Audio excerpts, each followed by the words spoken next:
Hello student, good evening. आज मेरा third video में डाल रही हूँ टेंजेंट के लिए, और जो हमने पहले पढ़ा मैं उसके बारे में थोड़ा सा बताऊंगी आपको, और फिर उसके बाद हम जो नई चीज़ें पढ़ने वाले हैं थर्ड लेक्चर में उसके बारे में डिटेल में एक्सप्लेन करूँगी आपको। पिछले फर्स्ट लेक्चर में हमने जो पढ़ा, सबसे पहले हमने टेंजेंट की प्रॉपर्टी पढ़ी। Radius is perpendicular at the point of contact. स्पर्श रेखा पर रेडियस जो है वो परपेंडिकुलर होती है। सबसे मेन चीज़ ये है, बार बार जब तक हम टेंजेंट पढ़ेंगे ये चीज़ यूज होती रहेगी। Radius is perpendicular at the point of contact. उसके बाद हमने पढ़ा था tangent from external points are equal. बिल्कुल ये चीज़ें रट जानी चाहिए। जब तक हम टेंजेंट की बात कर रहे हैं तब तक ये सारी चीज़ें आपको लर्न हो जानी चाहिए। अब तक तो आपको समझ में आ गया होगा, लर्न भी हो गई होंगी। Tangent from external points are equal. उसके बाद हमने नई चीज़ कल पढ़ी थी, alternate segment theorem. Alternate segment theorem पढ़ी थी हमने। अल्टरनेट सेगमेंट थ्योरम क्या होती है, वापस देख लीजिए। ये टेंजेंट है हमारा, ये पी पॉइंट है, ये भी एक टेंजेंट है, ये पी पॉइंट है, और ये हमारी एक कॉर्ड है पी क्यू। पी क्यू एक कॉर्ड है हमारी, पी क्यू कॉर्ड है। पी क्यू कॉर्ड जो टेंजेंट से एंगल बनाती है वही अल्टरनेट सेगमेंट में बने हुए एंगल के बराबर होता है। ये भी अल्फा होता है। ये मैं आपको पहले ही एक्सप्लेन कर चुकी हूँ, इतना सब ये सब आपको याद होगा।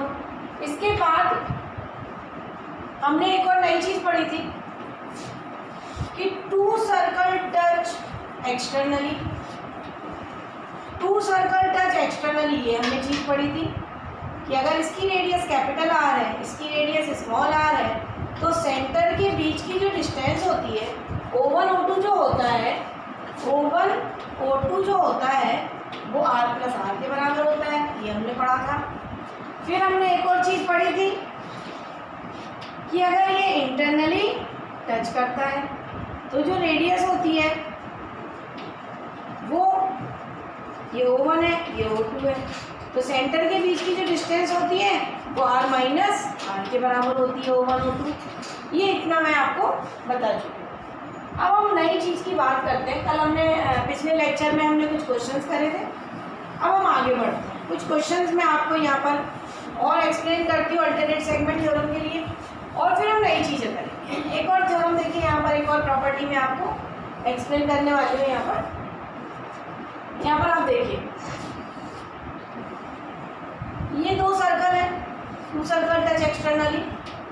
तो ये जो यहाँ से अगर हम एक कॉर्ड खींचें, और ये जो है एक टेंजेंट है, ये कॉमन टेंजेंट है दोनों के ऊपर, और ये तीसरा कॉमन टेंजेंट है दोनों से।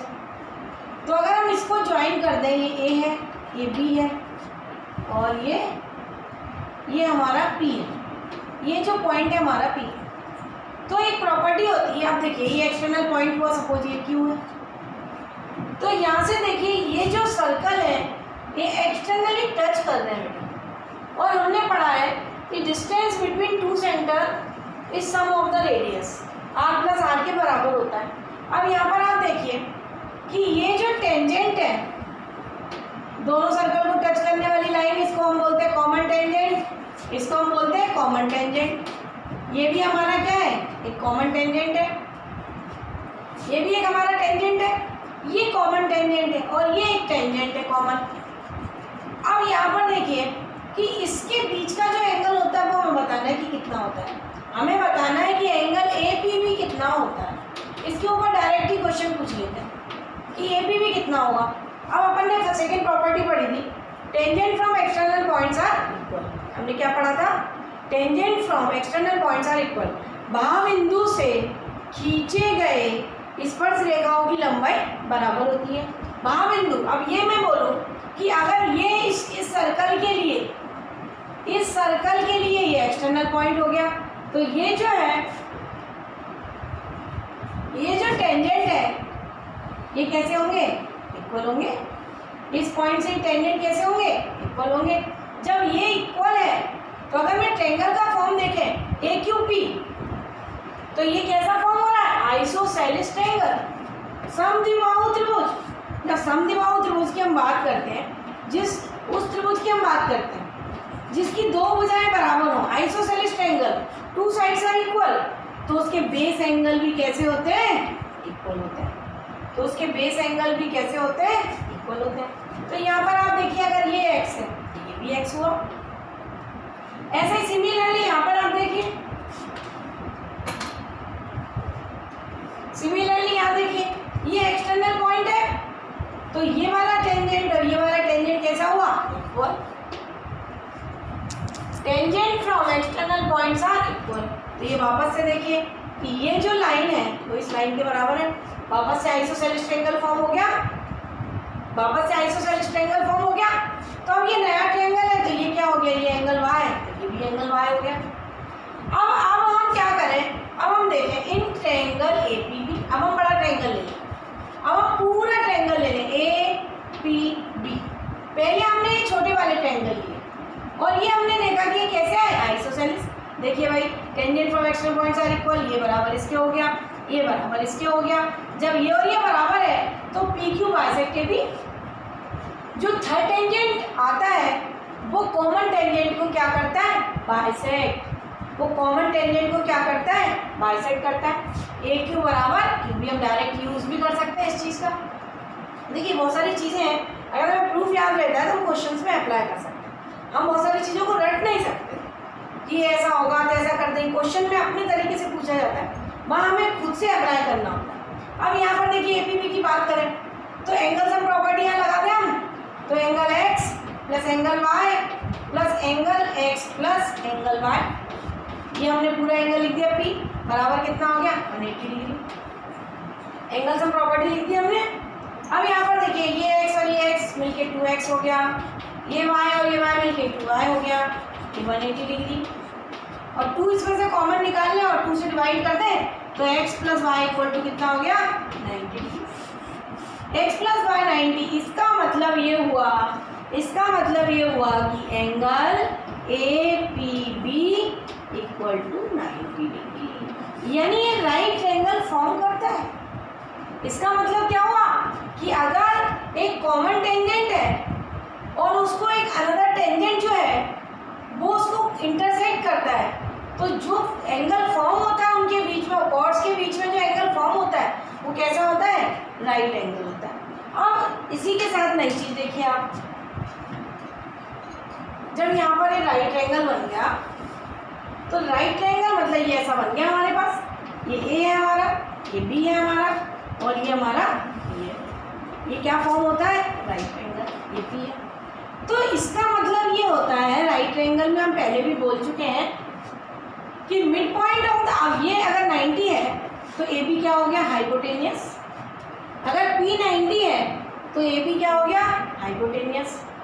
और जब हम इसकी बात करते हैं तो mid point of the hypotenuse is equidistance from the vertices. और यहाँ पर आप देखिए, अगर एक टेंजेंट है और ये अगर 90 है तो ये बराबर ये यहाँ पर भी देखिए। तो हम इसी चीज़ को ऐसा भी बोल सकते हैं, mid point of the hypotenuse, mid point of hypotenuse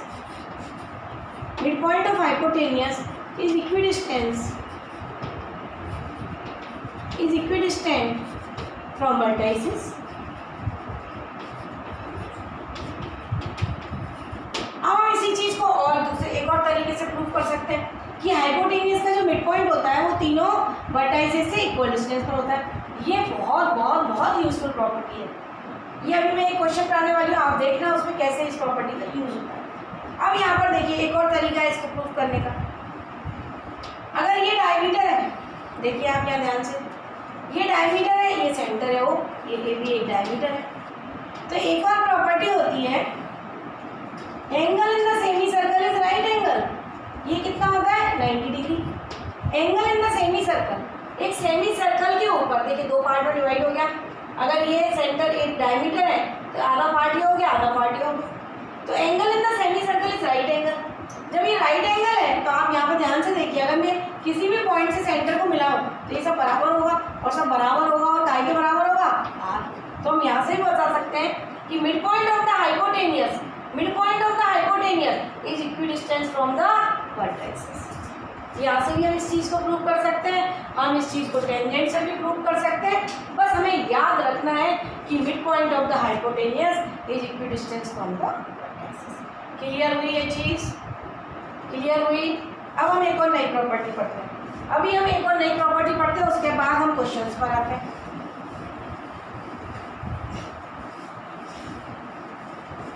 देखिए, प्रॉपर्टी समझना जरूरी है, रटना नहीं है। प्रॉपर्टी दिमाग में बिठाना है कि ऐसा ऐसा हो सकता है, ऐसा होता है, यहाँ पर ऐसा होता है, ये चीज़ें हमें दिमाग में उठाना है, क्योंकि क्वेश्चन में हमें उन्हें अप्लाई करते आना चाहिए। अब देखिए, एक और नई चीज़ मैं आपको बताऊं कि अगर एक सर्कल है और एक क्वाड्रिलेटरल, यानी quadrilateral circumscribable circle, quadrilateral circumscribable circle, ABCD एक क्वाड्रिलेटरल। तो एक और प्रॉपर्टी, अब देखिए, अगर ABCD क्वाड्रिलेटरल है और इसके अंदर एक सर्कल है तो ये आपको दिख रहा है कि ये सब क्या है इसके टेंजेंट, ये P, ये Q, ये R और ये S। इसका मतलब क्या है कि इस सर्कल के लिए ये जो इसकी साइड है वो क्या फॉर्म हो रही है, टेंजेंट। अगर हम एक सर्कल बनाएं और सर्कल के बाहर क्वाड्रिलेटरल या कोई भी फिगर बनाएं और वो सर्कल को टच करता है, अगर वो सर्कल को टच करता है, इसका मतलब क्या है, जब भी कोई चीज़ सर्कल को, कोई भी लाइन टच करती हुई जाएगी, इसका मतलब क्या है कि वो सर्कल पर टेंजेंट, वो सर्कल पर क्या है, टेंजेंट।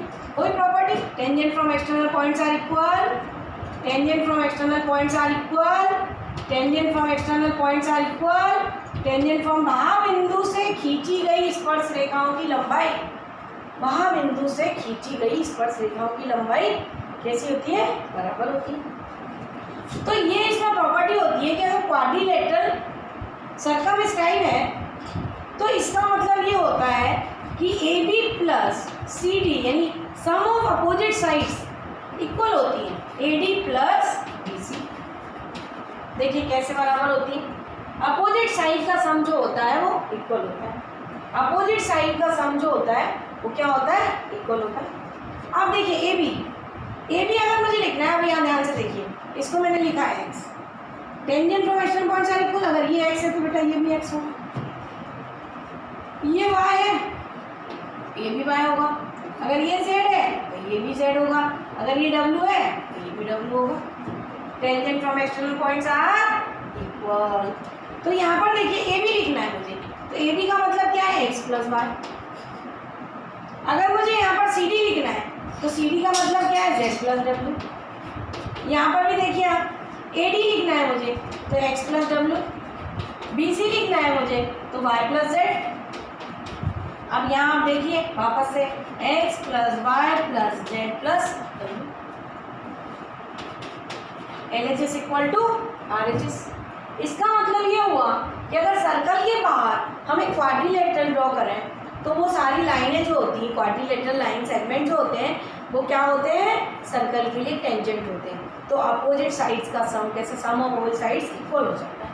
क्लियर है, ये बात समझ में आई। अब एक और नई प्रॉपर्टी हम करते हैं इसी के अंदर कि अगर कोई हमने क्वाड्रिलेटरल खींचा,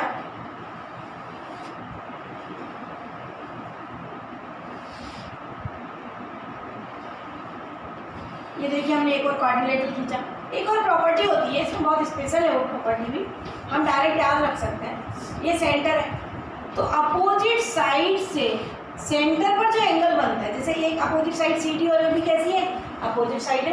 क्वाड्रिलेटरल की अपोजिट साइड कैसी है, क्वाड्रिलेटरल की अपोजिट साइड कौन सी है, AB और CD, AD और BC, ये क्या है, अपोजिट साइड ऑफ क्वाड्रिलेटरल। ये सारी साइड देखिए मैंने अभी आपको यहाँ पे बताया कि ये सब क्या होते हैं, इसके टेंजेंट होते हैं, अभी हमने देखा। तो एक नई प्रॉपर्टी होती है इसमें कि जो अपोजिट साइड ऑफ क्वाड्रिलेटरल जो सेंटर पर एंगल फॉर्म करती है, ये जो साइड है इसमें एंगल फॉर्म करा सेंटर के ऊपर, ये जो साइड है इसमें सेंटर के ऊपर एंगल फॉर्म करा, तो इन दोनों का जो सम होता है angle A plus angle B equal to होता है 180। दोनों का सम जो है सप्लीमेंट्री होता है। दोनों एंगल का सम क्या होता है, सप्लीमेंट्री होता है। देखिए कैसे होता है, अपन प्रूफ करें। प्रूफ की जरूरत नहीं है बट मैं फिर भी बताती हूँ आपको। देखिए यहाँ से ये tangent, radius is perpendicular at the point of contact, radius is perpendicular at the point of contact, radius is perpendicular at the point of contact. अब यहाँ पर देखिए, अगर मैं इसकी नंबरिंग कर दूँ, देखिए नंबरिंग कर देते हैं, यहाँ पर इस वाले में कर देते हैं नंबरिंग।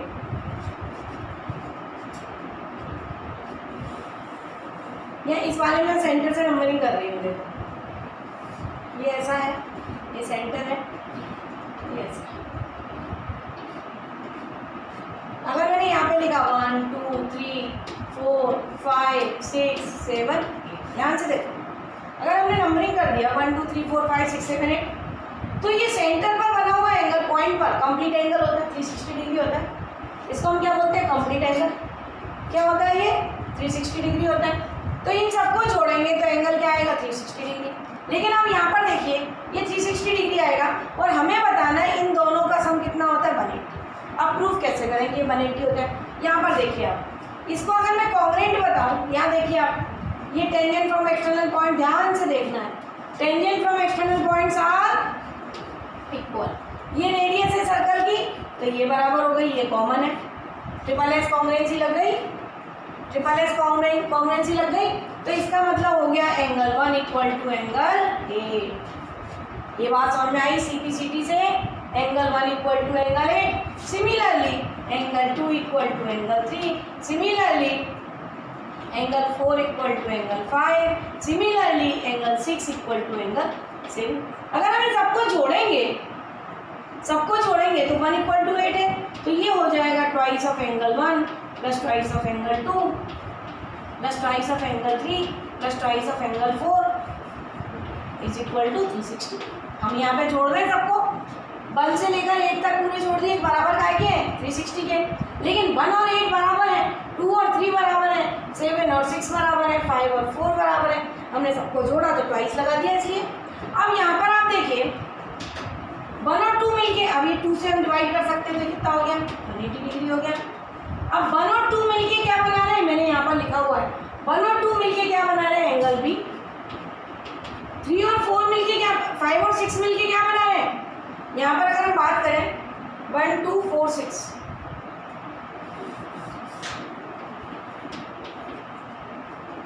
एंगल 5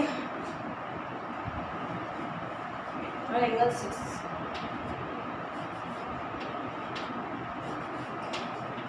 यहाँ के हिसाब से लिख दिया है। एंगल 1 और 2 मिलके क्या बना रहे हैं, यहाँ पर बी, और यहाँ पर एंगल 6 और 5 लिखा है, तो 5 और 6 मिलके क्या बना रहे हैं, यहाँ पर एंगल ए इक्वल टू कितना हो गया, 180 डिग्री। यानी अपोजिट साइड से सेंटर पर बनने वाले एंगल का सम, क्वाड्रिलेटरल की अपोजिट साइड से सेंटर पर बनने वाले एंगल का सम कितना होता है, सप्लीमेंट्री 180 डिग्री होता है। क्लियर है, यहाँ तक समझ में आया। अब हमने जो अल्टरनेट सेगमेंट थ्योरम पढ़ी थी, आज हम कुछ उसके क्वेश्चंस करने वाले हैं। देखिए एक हमने क्वेश्चन लिखा है यहाँ पर,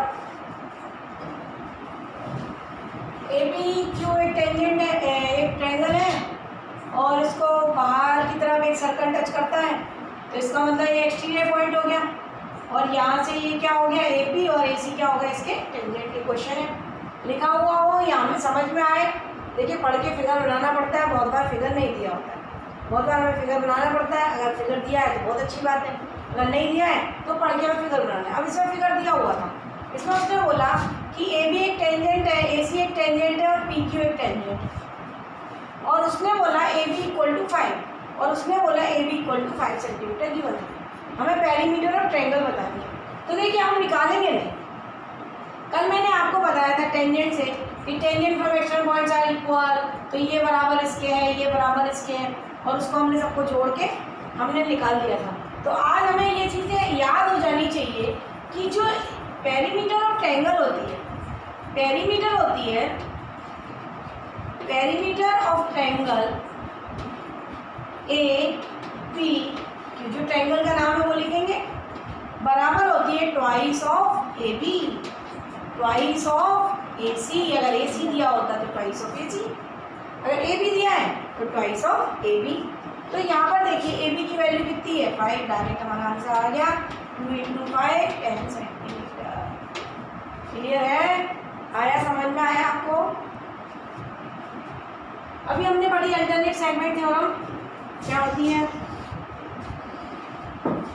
ये टेंजेंट है, ये कॉर्ड है, अगर ये एंगल अल्फा है तो अल्टरनेट सेगमेंट में बना हुआ एंगल भी अल्फा होगा। अब उसने एंगल एक्स पूछा है हमसे, तो यहाँ पर देखिए आप, अब यहाँ पर एक चीज़ तो ये है कि अगर ये 30 है तो अल्टरनेट सेगमेंट थ्योरम के हिसाब से ये कितना हो जाएगा 30। ये देखिए ये टेंजेंट है, ये हमारी कॉर्ड है, टेंजेंट और कॉर्ड के बीच का एंगल 30 है, तो ये हमें पता होना चाहिए कि बाय अल्टरनेट सेगमेंट थ्योरम ये वाला एंगल हमारा कितना हो जाएगा, ये वाला एंगल हमारा कितना हो जाएगा 30 डिग्री। ये बात समझ में आई आपको? अब उसने बोला S T is a diameter. क्या बोला उसने? S T is a diameter. जब ये डायमीटर है तो angle in the semi circle is right angle. जब एस टी डायमीटर है तो यहाँ पर देखो, मैं फिर से बता रही हूँ आपको, अगर एस टी डायमीटर है तो यहाँ पर जो एंगल होगा वो कितना होगा 90 डिग्री। अगर ये डायमीटर है, अगर ये एस टी डायमीटर है तो angle in the semi circle is right angle, यानी angle S R T equal to कितना होगा 90 डिग्री। एस आर टी 90 है और ये वाला एंगल अभी हमने देखिए लिखा अल्टरनेट सेगमेंट थ्योरम से, अगर ये एंगल 30 है तो एंगल टी कितना होगा बताइए एंगल सम प्रॉपर्टी से।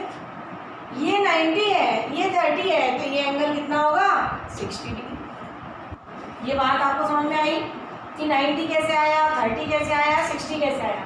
ये आया 60 एंगल सम प्रॉपर्टी से, ये आया एंगल अल्टरनेट सेगमेंट थ्योरम से, ये वाला एंगल आया angle in the semi circle is right angle. Angle in the अर्धवृत्त में बना हुआ कोण 90 डिग्री होता है। अर्धवृत्त में बना हुआ कोण 90 डिग्री होता है। Angle in the semi circle is right angle. Clear है? अब ये एंगल हमारा कितना आ गया 60 डिग्री।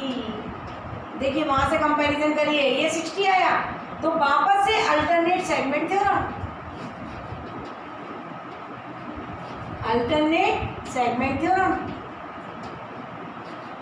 अल्टरनेट सेगमेंट थ्योरम से क्या होगा, अगर ये 60 है तो ये टेंजेंट और कॉर्ड के बीच का एंगल कितना होगा 60 डिग्री। तो ये आंसर कितना होगा angle X equal to 60 degree. फिर से समझ लीजिए भाई, ये अल्टरनेट सेगमेंट थ्योरम लग रही है यहाँ पर, ये 30 कैसे आए, ये 30 है तो ये 30 आएगा, ये जो एंगल है वो इस एंगल के बराबर आएगा, और ये एंगल आएगा कैसे, ये एंगल आएगा एंगल सम प्रॉपर्टी से।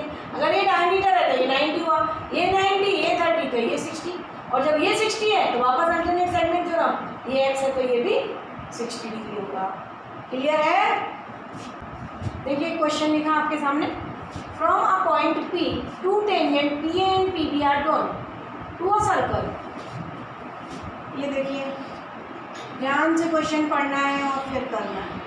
अभी जो मैंने प्रॉपर्टी अभी तक आपको बताई है उसी पे बेस्ड क्वेश्चन है। ये सेंटर है, ये बाहर से पॉइंट है P, इसमें बोला from a point P two tangent PA and PB are drawn.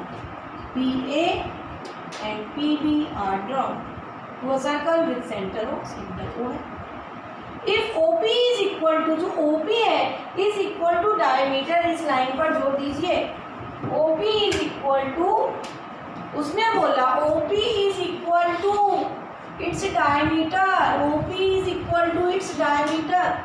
इसका मतलब ये है कि अगर रेडियस इसकी R है तो डायमीटर कितना होता है 2r। अगर रेडियस R है किसी सर्कल की तो डायमीटर कितना होगा 2r। तो डायमीटर 2r होगा, तो यहाँ से आप देखिए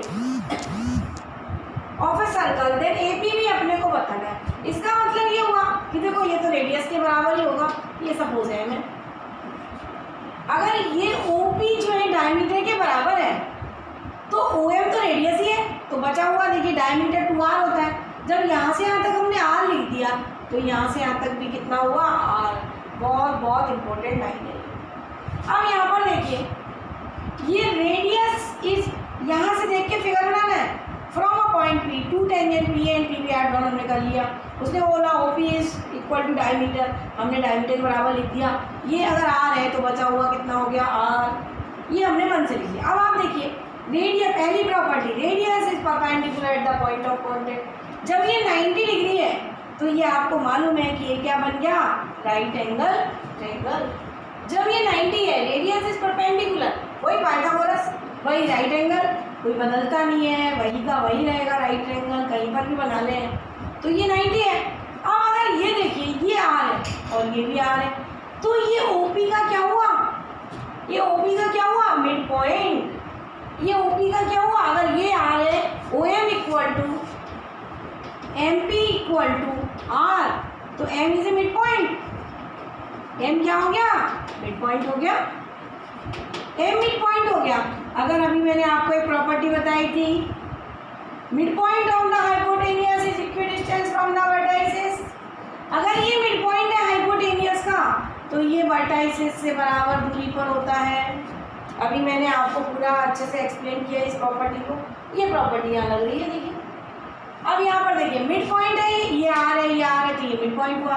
और हमने अभी पढ़ा था कि mid point of the hypotenuse is equidistance from the vertices.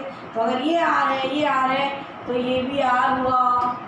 अब यहाँ ध्यान से देखिए आप, अब यहाँ ध्यान से देखिए ओ ए एम, ध्यान से देखिए आप, O A M, R R R. अगर तीनों साइड बराबर है तो ट्रायंगल कैसा है, इक्विलेटरल। अगर तीनों साइड बराबर है तो ट्रायंगल कैसा है, इक्विलेटरल। तो इसका मतलब ईच एंगल इज 60 डिग्री। इसका मतलब क्या हुआ, ईच एंगल इज, अगर राइट इक्विलेटरल ट्रायंगल है, अगर ये इक्विलेटरल ट्रायंगल है ए ओ एम, तो ये वाला ये भी 60 हुआ, ये भी 60 हुआ और ये भी 60 हुआ, क्योंकि ये सब बराबर है किसके, आपके। अब यहाँ पर देखिए ये 90 डिग्री है और ये 60 डिग्री है, तो ये बचा हुआ एंगल कितना होगा, 30 डिग्री। ये बचा हुआ एंगल कितना होगा, अब यहाँ ध्यान से देखिए, ये एंगल 60 है और एंगल ये हमें मालूम है कि रेडियस इज परपेंडिकुलर, टेंजेंट तो 90 होता है। तो ये अगर 60 है तो ये जो बचा हुआ एंगल कितना होगा, 30 डिग्री। ये बचा हुआ एंगल कितना होगा, 30। अब आप यहाँ ध्यान से देखिए, फिर से देखिए। अब आप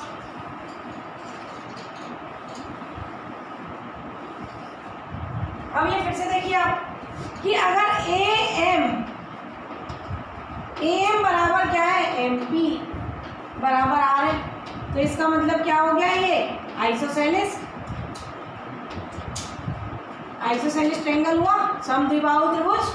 आइसोसेलेस ट्रायंगल हुआ समद्विबाहु, और समद्विबाहु त्रिभुज का मतलब क्या होता है कि अगर दो साइड बराबर हैं तो इनके बेस एंगल कैसे होते हैं, इक्वल होते हैं। तो अगर ये एंगल 30 है तो ये वाला एंगल भी कितना आया, 30 डिग्री। ये वाला एंगल भी कितना आया, 30 डिग्री। तो यहाँ पर देखिए, अब मैं ये वाला ट्रायंगल बना दूँ आपके सामने, ये 30 है तो ये भी कितना हो गया, 30। और अभी हमने टेंजेंट प्रॉपर्टी से पढ़ा था, अगर हमने टेंजेंट प्रॉपर्टी से पढ़ा हुआ था,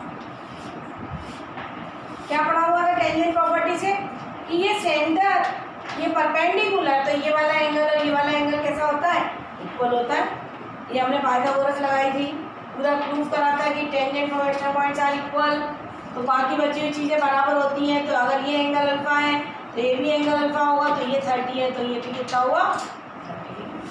ये 90 है, ये 60 है, ये 30 है, ये 30 है तो ये भी 30 है, क्योंकि आइसोसेलेस ट्रायंगल है। जब ये 30 है तो ये भी 30 है, तो ये पूरा एंगल कितना हुआ, 30 + 30 60 डिग्री। तो ये एंगल किसके बराबर हो गया, उसने पूछा है APB। कौन सा एंगल पूछा है उसने, APB। तो एंगल APB इक्वल टू कितना हो गया, 60। समझ में आया, क्वेश्चन वापस से समझ लीजिए। उसने बोला 2 टेंजेंट खींचना है P पॉइंट से। खास बात उसने ये दी है कि OP जो है डायमीटर के बराबर है। जब OP डायमीटर के बराबर है तो भैया ये तो फिक्स है ना, OM तो रेडियस ही होगा। और जब ये R है तो 2R, OP जो है 2R है, तो जब ये R है तो बचा हुआ कितना हो गया, R। और हमें मालूम है कि ये ट्रायंगल कैसा होता है, राइट ट्रायंगल। जब ये राइट ट्रायंगल है तो ये हाइपोटेनियस है, और ये आर है, ये आर है, तो इसका मिड पॉइंट है। और अभी हमने कुछ देर पहले प्रॉपर्टी पढ़ी, mid point of the hypotenuse is equidistance from the vertices. तो ये सब बराबर हो गया, और तीनों साइड बराबर होती है तो ट्रायंगल कैसा होता है, equilateral. Each angle is 60 degree. अगर एंगल ए 90 था, उसमें से 60 माइनस करें तो बचा हुआ कितना हुआ, 30 डिग्री। फिर हमने यहाँ पर देखा कि अगर ये आइसोसेलेस है, क्योंकि ये आर है, ये आर है, तो ये एंगल और ये एंगल कैसे होंगे, इक्वल। अगर ये 30 है, ये 30 है, तो ये भी 30 होगा। और हमने फर्स्ट प्रूव करा था टेंजेंट इक्वल होते हैं, तो ये जो एंगल होते हैं वो भी कैसे होते हैं, इक्वल। तो ये 30 है, तो ये 30, टोटल मिला के कितना हो गया, 60। तो ये भी बराबर 60। क्लियर हुआ, समझ में आया।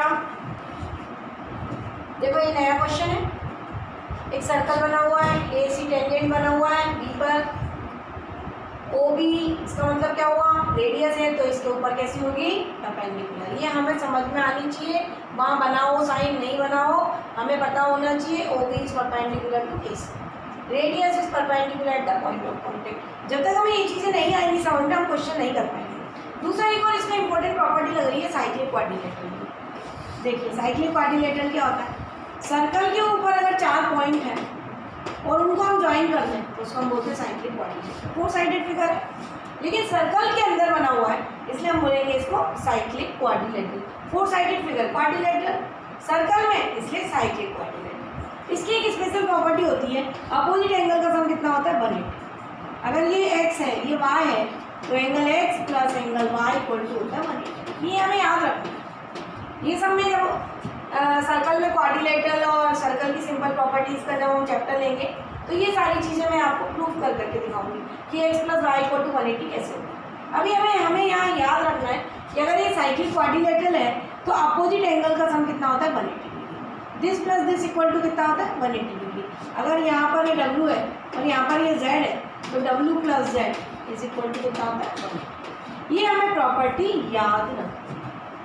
दूसरी अल्टरनेट सेगमेंट थ्योरम अभी मैंने देखी, फिर से समझा रही हूँ क्योंकि मैं क्वेश्चन में अप्लाई करूँगी, बात समझ में आना चाहिए। अगर हमें ये समझ में नहीं आएगा क्वेश्चन नहीं बनने वाला है। अगर ये कॉर्ड है, ये एंगल अल्फा है, मैंने आपको बताया अल्टरनेट सेगमेंट में बना हुआ एंगल अल्फा, ये वाली प्रॉपर्टी लग रही है, ये वाली प्रॉपर्टी लग रही है। अब हमें अप्लाई कैसे करना है वहाँ मैं आपको समझा। क्लियर है, साइक्लिक क्वाड्रिलेटरल में sum of opposite angles equal to 180 degree. Alternate segment theorem में टेंजेंट के साथ जो कॉर्ड एंगल बनाती है वो अल्टरनेट सेगमेंट में एंगल के इक्वल होता है। क्लियर है, ये दोनों प्रॉपर्टी का हम यहाँ पर यूज करेंगे। देखिए कैसे यूज होगा।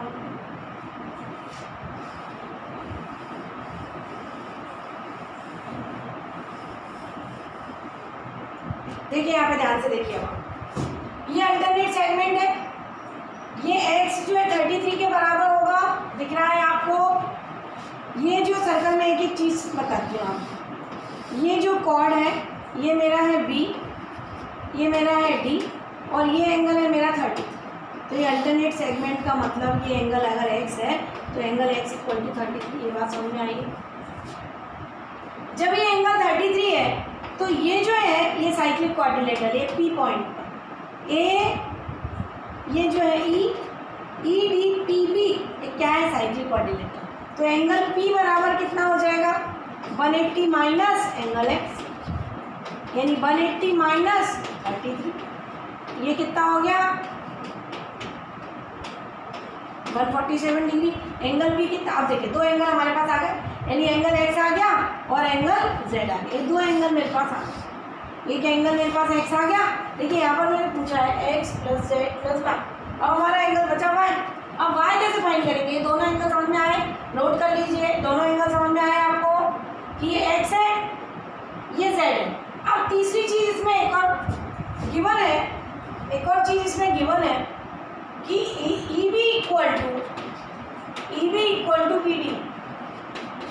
ये जो साइड है, ये दोनों साइड कैसी है, इक्वल है।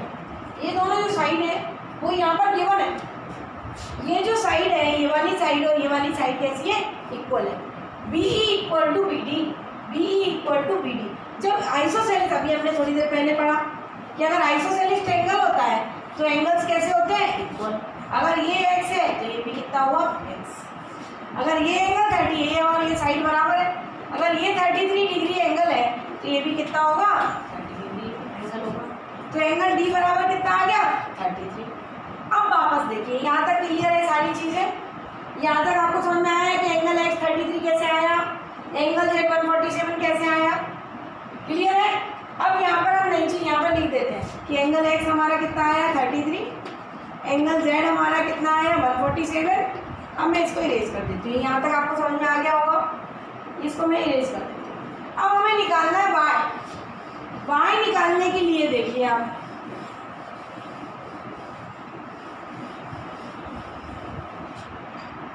y निकालने के लिए आप देखिए ये आइसोसेलेस ट्रायंगल है, तो ये एंगल x है तो ये भी x है, ये 33 हो गया।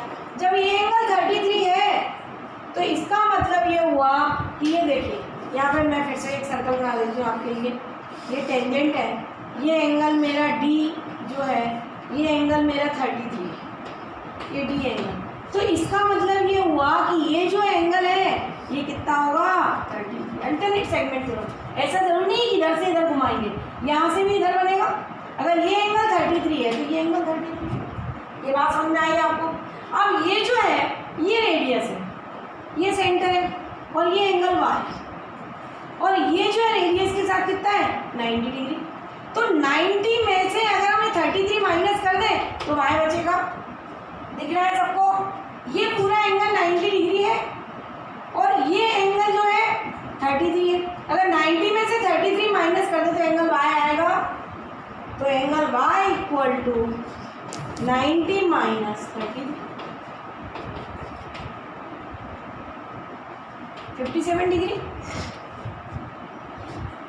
तो एंगल y इक्वल टू कितना आ गया 57 डिग्री। ये तीनों चीज़ें समझ में आई आपको कि अगर ये 33 है तो अल्टरनेट सेगमेंट में बना हुआ एंगल कैसा होगा इक्वल। ये 33 हो गया। Radius is perpendicular at the point of contact. ये 90 है, 90 में से इसको माइनस करेंगे तो ये y बचेगा। तो y, अब तीनों एंगल हमारे पास आ गए, तीनों को ऐड कर दीजिए, आंसर आ गया। क्लियर है? तीनों को ऐड कर दीजिए तो जो भी आंसर है वो हमारा आ गया। देखिए ऐड करके क्या आता है आंसर।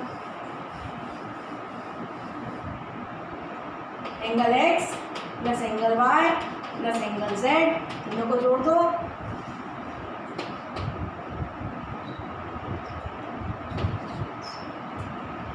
टू 47 डिग्री आ गया। तो angle x plus angle y plus angle z equal to कितना आ गया 247। क्लियर है? समझ में आया? देखिए बहुत अच्छा क्वेश्चन है, देखने में बड़ा सिंपल दिख रहा है और बहुत मस्त क्वेश्चन है। इसको देखिए आप कैसे करते हैं। हमें पूछा है एरिया ऑफ बिग सर्कल, एक बड़ा वाला सर्कल दिख रहा है। अच्छा ये स्क्वायर है, ये क्या है एक स्क्वायर के अंदर एक बड़ा सर्कल बनाया और बड़े सर्कल को टच करते हुए एक छोटा सर्कल स्मॉल सर्कल बनाया और उन्होंने बोला area of big circle upon area of small circle. इसका मतलब क्या हुआ? एरिया ऑफ सर्कल क्या होता है? एरिया ऑफ सर्कल होता है पाई आर स्क्वायर। इसका मतलब ये है अगर मुझे एरिया चाहिए तो दोनों की क्या चाहिए रेडियस। अगर मुझे सर्कल का एरिया चाहिए तो मुझे क्या चाहिए रेडियस। और उससे कुछ नहीं दिया है, रेडियस नहीं दी है, हमें निकालना है खुद से। कैसे निकालेंगे देखिए। अब यहाँ पर आपको ये दिख रहा है कि यहाँ पर ये जो है ये सब क्या है इसके टेंजेंट। ये सब क्या है इसके टेंजेंट। देखिए इसका यूज़ करेंगे हम टेंजेंट का। अब मैं आपके सामने फिगर बना के समझाऊंगी। मेरे को क्या चाहिए एरिया निकालना है, क्या निकालना है मुझे रेडियस। जब रेडियस निकालना है तो रेडियस सबसे पहले हम बात करें रेडियस। देखो अब मैं एक फिगर बना रही हूँ, आपको इतना पार्ट बना रही हूँ। ये P है मेरा और ये Q। अब आप ध्यान से देखिए, अगर ये P है, ये Q है, ये सेंटर है, तो बड़े वाले की रेडियस मैंने क्या मान ली कैपिटल R। क्या मान ली मैंने कैपिटल R। और मैं इतना पार्ट बना रही हूँ आपके सामने। ये सेंटर है मेरा O, बड़े वाले सर्कल का सेंटर है O, और ये वाला पार्ट बना रहे हैं हम बेटा, ये कैपिटल R, और ये जो पार्ट है ये है P पॉइंट है, ये हमारा Q पॉइंट है, और ये मेरा ये यहाँ से यहाँ तक का फिगर बना दिया मैंने। ये वाला फिगर हमने बना दिया। ये वाला, ये बात आपको समझ में आई कि हमने कौन सा फिगर बना लिया। अगर मैं इसको देखो बेटा कंप्लीट करूँ तो ये कंप्लीट करूँ तो ये B पॉइंट है। अगर ये B पॉइंट है तो यहाँ से यहाँ तक की डिस्टेंस जो है हम निकाल सकते हैं। यहाँ से यहाँ तक की डिस्टेंस कैसे आएगी देखिए ये कैपिटल आर है, ये कैपिटल आर है, तो ये भी आर है। तो ये हम कैसे निकाल सकते हैं? देखिए ईच एंगल इन 90, ये radius is perpendicular the point of contact, तो ये 90 डिग्री है। इसका मतलब क्या है? ये राइट एंगल ट्रायंगल है। जब ये राइट एंगल ट्रायंगल है, ओ भी क्या है? ये radius is perpendicular the point of contact, ये सारी लाइनें मैंने आपको बताया, ये सब क्या है? टेंजेंट है। तो यहाँ पर क्या लग जाएगा? Pythagoras. R square root over R square plus R square, तो ये कितना हो गया? √2 r। ये बात समझ में आई? ये ओ बी इक्वल टू कितना हो गया? √2। अब यहाँ पर देखिए ये जो एक और सर्कल है, अब यहाँ तक ये आपको समझ में आया। अब हम जो बना रहे हैं, अब हम ये नई चीज़ बना रहे हैं। देखिए अब मैं आपके सामने बनाने वाली हूँ, ये जो है स्मॉल, ये जो सेंटर है, और मैं यहाँ से ये वाला पार्ट बना रही हूँ। ये सपोज एम है और ये सपोज एन है। अब मैं छोटे का पार्ट बना रही हूँ। देखो जो इसमें बनाया वही पार्ट मैं उसमें बना रही हूँ। ये मेरा O1 है और ये मेरी स्मॉल आर है, ये मेरी स्मॉल आर है, ये मेरी स्मॉल आर है। ये वाला जो पॉइंट है वो N है, ये वाला जो पॉइंट है वो Q है, वो M है, और ये जो पार्ट है, और यहाँ से यहाँ तक की हम बात करें तो ये मेरा पार्ट है B, ये मेरा पार्ट है M। ये वहाँ से देखिए फिगर से, ये स्मॉल आर, तो यहाँ से यहाँ तक की डिस्टेंस हम निकाल सकते हैं। ये आर है, ये आर है, तो यहाँ वापस आप देखिए O1B इक्वल टू कितना हो जाएगा? √2 स्मॉल आर। ये बात समझ में आई? ये टेंजेंट है, radius is perpendicular at the point of contact. ये आर है तो ये भी आर है, पाइथागोरस लगाई, R square plus R square, जैसा यहाँ लिखा, यहाँ स्मॉल आर है, सेम का सेम फिगर है। जहाँ जब यहाँ स्मॉल आर है तो √2। अब आप समझिए, यहाँ पर देखिए, अब ये अगर मुझे रेडियस चाहिए तो देखिए ये पूरी डिस्टेंस में से अगर इतनी डिस्टेंस माइनस कर दें तो क्या आएगी? यहाँ से आगे देखिए, ये देखिए आप, ये अगर मेरा सर्कल है, ये सेंटर है O, ठीक है, और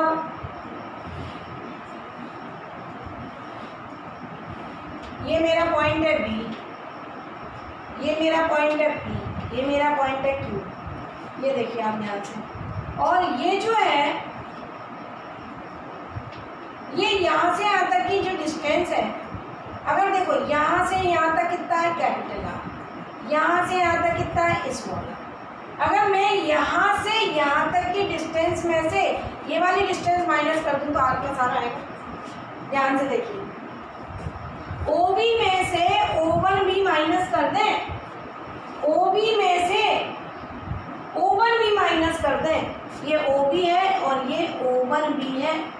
OB में से O1B माइनस कर दें तो क्या आएगा? R plus are. क्लियर है? क्या आएगा हमारा? R plus R. ये बात समझ में आई आपको? अब ये देखिए OB इक्वल टू, यहाँ मैं वापस लिख लेती हूँ, फिगर लगा देते हैं। OB इक्वल टू कितना है? √2r। O1B इक्वल टू कितना है? √2 स्मॉल आर। ये बात समझ में आई?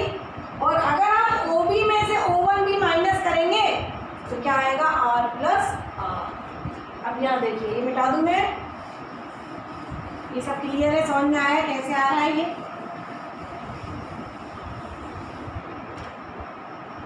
अब देखिए OB minus O1B is equal to कितना है मेरे पास? R plus. अब ये है √2r minus √2r equal to R plus R. अब ये देखिए, ये R इधर ले आए और ये R उधर ले जाए, तो √2 minus 1 capital R equal to, ये इधर जाएगा तो प्लस जाएगा, तो √2r √2 प्लस 1, ये माइनस है, इधर जाएगा प्लस हो जाएगा। अब capital R upon small r equal to हो गया √2 प्लस 1 अपॉन √2 माइनस। अब हमारे पास क्या आ गया? रेशियो ऑफ रेडियस, और हमें क्या चाहिए? Area of big circle upon area of small circle. इसका मतलब क्या है? Pi r square upon pi r square. यानी R square upon R square का क्या चाहिए, रेशियो। तो सबसे पहले तो हम इसको क्या करेंगे, रेशनलाइज। सबसे पहले क्या करेंगे, इसको डायरेक्ट इसमें स्क्वायर नहीं करते, कभी भी डायरेक्ट इसमें स्क्वायर नहीं करते। क्या करेंगे, पहले इसको रेशनलाइज, उसके बाद आंसर देखेंगे। हमारे उसमें आंसर किस टाइप के दे रखे, उसके हिसाब से हम आंसर को करेंगे। यहाँ तक आर अपॉन आर समझ में आया। √2 + 1 अपॉन √2 - 1 कैसे निकाला, पहले हमने ओ बी निकाली पाइथागोरस से, फिर हमने O1 भी निकाली, OB में से O1 भी माइनस कर दिया, तो हमारे पास आ गया R+R, और R+R का रेशियो हमने बनाया। तो R अपॉन R का रेशियो आ गया √2 + 1 अपॉन √2। यहाँ तक बात समझ में आई, क्लियर है। अब यहाँ से मुझे एरिया निकालना है। देखिए एरिया मतलब क्या होता है, pi capital R square upon pi small r square. Pi से पाई कट गया, यानी R square A1 upon A2, R square upon R square. पहले हम इसको रेशनलाइज कर लें। Capital R upon small r की वैल्यू √2 + 1 अपॉन √2 - 1 इंटू √2 + 1 अपॉन √2 + 1। तो ये आ जाएगा, ये देखिए 2 √2 का स्क्वायर 2, 2 - 1 नीचे आ गया 1, और ये स्क्वायर बन गया, तो 2 + 1 + 2 √2, यानी हमारे पास हो गया 3 + 2। हमारे पास क्या आ गया, R अपॉन R की वैल्यू क्या आ गई, 3 + 2। हमारे पास R अपॉन R की वैल्यू क्या आ गई, 3 + 2। ये क्लियर है। अब इसका हमें क्या करना है, इसको एरिया चाहिए। तो A1 upon A2 is equal to, बहुत अच्छा क्वेश्चन है ये, A1 upon A2 equal to R square upon R square. इसका मतलब 3 + 2 √2 अपॉन 1 का। तो आंसर हमारे पास आ जाएगा 9 + 8 + 12 √2, ये आ गया 17 + 12। Area of 2 circles, big circle upon small circle is equal to 17 + 12। Clear है, समझ में आया। देखिए आज मैंने जो भी क्वेश्चंस कराए उसमें अल्टरनेट सेगमेंट थ्योरम के क्वेश्चंस थे हमारे, दूसरे जनरल क्वेश्चंस थे कुछ, और उसके बाद ये मैंने थोड़ा सा स्पेशल क्वेश्चन कराया कि कोई स्क्वायर के अंदर अगर सर्कल है तो उसकी हम रेडियस कैसे फाइंड कर सकते हैं, ये बताया। ध्यान से करें बेटा, घर पे जाके प्रैक्टिस करें, नोट डाउन करें हर चीज़ को, वीडियो को 2-2 बार देखें, और अगर वीडियो पसंद आ रहा है तो आप उसको लाइक करें, उसको शेयर करें, और चैनल को सब्सक्राइब करें। और नेक्स्ट टाइम हम नेक्स्ट थ्योरम लेके आएंगे नेक्स्ट वीडियो में, और उसके बाद नई चीज़ें फिर से हम करेंगे। Thank you.